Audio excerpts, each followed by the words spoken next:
नमस्कार दोस्तों, आप सभी का एक बार फिर से स्वागत है हमारे चैनल में। दोस्तों, हर हिंदू का सपना होता है कि वो जीवन में एक ना एक बार केदारनाथ धाम जाए, क्योंकि यहाँ महादेव का एक प्रसिद्ध ज्योतिर्लिंग स्थापित है।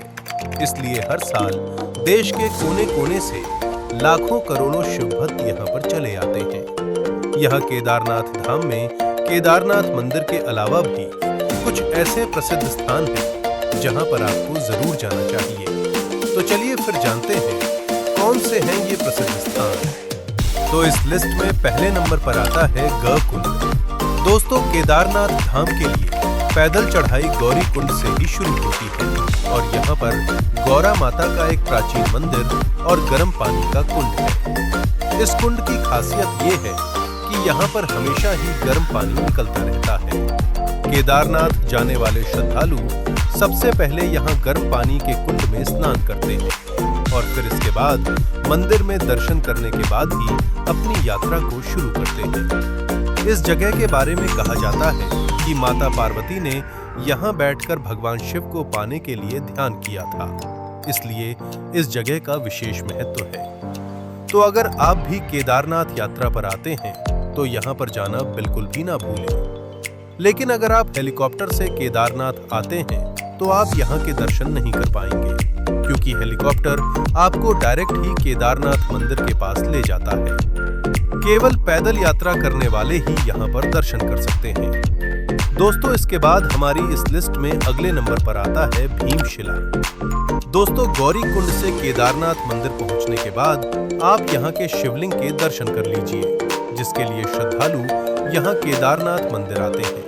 और उसके बाद मंदिर के ठीक पीछ पर आपको एक विशाल चट्टान नजर आ जाएगी, जिसे भीमशिला कहा जाता है। ये शिला यहाँ 2013 की बाढ़ के दौरान आई थी, जब चारों तरफ पानी ही पानी बह रहा था। उस समय इस भीमशिला ने ही केदारनाथ मंदिर को बहने से बचाया था, इसलिए लोग इस शिला को पूजते हैं और केदारनाथ आने वाले श्रद्धालु इसके दर्शन भी जरूर करते हैं।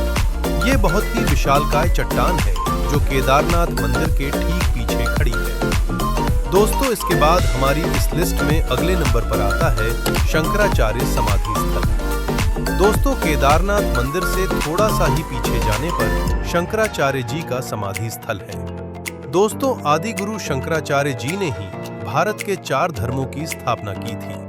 वह केरल के रहने वाले थे और पूरे भारत की यात्रा उन्होंने पैदल की और हिंदुओं को एक सूत्र में बांधने का काम किया था। और यहाँ पर स्थित केदारनाथ मंदिर का जीर्णोद्धार भी उन्होंने ही करवाया था। कहा जाता है कि शंकराचार्य जी ने 32 वर्ष की आयु में यहाँ देह का त्याग कर दिया था, इसलिए यहाँ उनका समाधि स्थल है। पुराना स्थल 2013 की बाढ़ में क्षतिग्रस्त हो गया था, जिसे 2021 में नए स्वरूप में बनाया गया है। इस जगह आकर आप आध्यात्मिक अनुभूति को महसूस कर सकते हैं। अगर आप केदारा धाम आते हैं तो यहाँ के भी दर्शन जरूर कीजिए। दोस्तों, इसके बाद अगले स्थान पर आप जा सकते हैं, जो है भैरव मंदिर। दोस्तों, केदारनाथ मंदिर से लगभग 1 किलोमीटर ऊपर जाने पर दिखाई देता है भैरव मंदिर, जो कि केदार घाटी का एक प्रसिद्ध मंदिर है।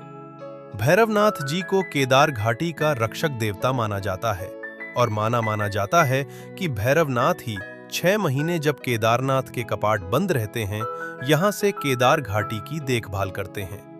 ये जगह केदारनाथ से काफी ऊंचाई पर होने के कारण यहाँ से केदार घाटी का खूबसूरत नजारा दिखाई देता है और जब कभी केदारनाथ जाएं तो यहाँ जाना बिल्कुल भी ना भूलें। दोस्तों, इसके बाद हमारी इस लिस्ट में 5वें नंबर पर आता है रिदास कुंड। दोस्तों, केदार मंदिर से करीब 300 मीटर की दूरी पर एक चमत्कारी कुंड है। दरअसल में 2013 से पहले यहाँ पर 5 कुंड हुआ करते थे, लेकिन बाढ़ के बाद अब केवल 1 कुंड ही बचा है। इस कुंड की खासियत ये है कि यहाँ पर जोर जोर से हर महादेव या ओम नमः शिवाय बोलने पर पानी में बुलबुले उठने लगते हैं।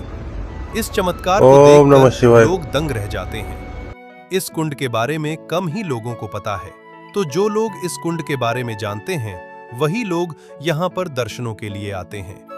तो अगर आप भी केदारनाथ मंदिर जाएं तो महादेव के इस चमत्कार को देखना बिल्कुल भी मत भूलिए। तो ये है दोस्तों केदारनाथ मंदिर के आसपास के कुछ प्रसिद्ध स्थान, जहां आप अपनी केदारनाथ यात्रा के दौरान ही घूम सकते हैं। ये सभी स्थान केदारनाथ मंदिर के रास्ते में ही या उसके आसपास हैं। इन जगहों पर जाने में कोई ज्यादा दिक्कत आपको नहीं होगी। तो दोस्तों, अगर आप भी केदारनाथ मंदिर पहले गए हैं, तो क्या आप इन सभी स्थानों पर घूमे हैं? हमें कमेंट करके जरूर